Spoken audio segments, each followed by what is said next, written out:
I thought that you would show up. Eventually, the dedication was short and simple. I was trying to avoid... Your absence made more of an impression than you actually being here, but of course you already know that. Julia. I suppose it would be too much to hope to be left alone right now. I'm sorry, but I'm afraid it would. I don't know how much longer you're going to be unable to conduct human relations, but there are things that need to be considered, Mason. Shoes on the other foot. When it was David that rode off into the sunset, alive and unscathed, well, heaven help the poor man that said a word amiss to poor jilted Julia. I'm not belittling your grief, Mason, and I'm certainly not going to compete with it. But it's a little much when you try to ruin somebody's life, and then you tell that injured party that you're simply not in the mood to discuss it. I've been to the courthouse. You've been busy, haven't you? I was there. You dropped the charges against your father, but yet you set up a court date for me. I can't stand this. Mason, what you're accusing Julia of, she did not do. She had no intention of defending Mark McCormick. She just wanted to make sure he went to prison. I will swear to that anywhere you want. I have already told him all of that. She thought the rape wouldn't be proven in court, so she jeopardized her entire profession for Mary. I tried to talk her out of it, so why don't you sue me too? Say something.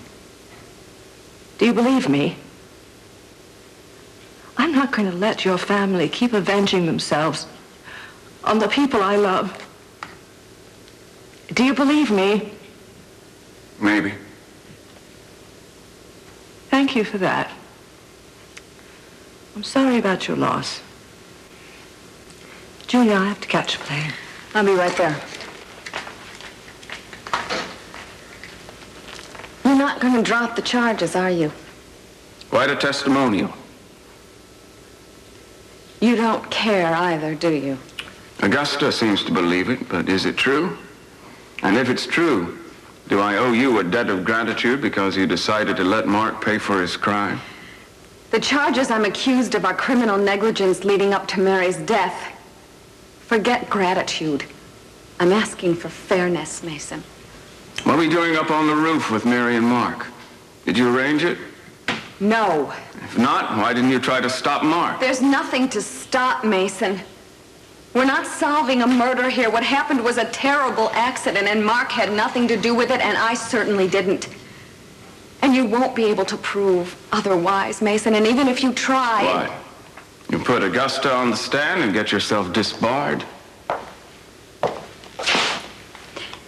Do you think that this is what Mary would want for you right now, this kind of self-indulgence and accusations? Mary doesn't answer me anymore. But she wouldn't say the things you're saying. That's right. She loved you. And that should be all you need to know. She wouldn't blame you for anything, Mason. She wouldn't blame you for the fact that she was up on the roof with Mark. She wouldn't blame you for driving her and insisting that she take this private agony of hers and turn it into a public matter. I'd say it, but she wouldn't. She wouldn't blame you for anything. So you don't have to fire a flurry of documents in every direction to keep those of us who know what happened from pointing a finger at you. We know that you pushed her too far, Mason. But you didn't kill her. I'm sorry. But that just needed to be said.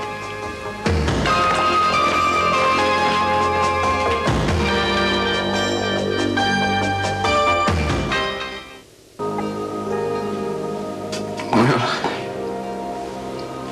he didn't give you his name, at least.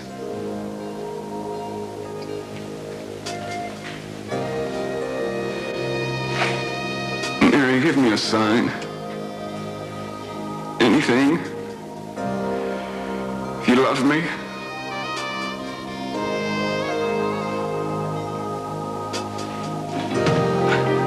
Please forgive me. I'm sorry.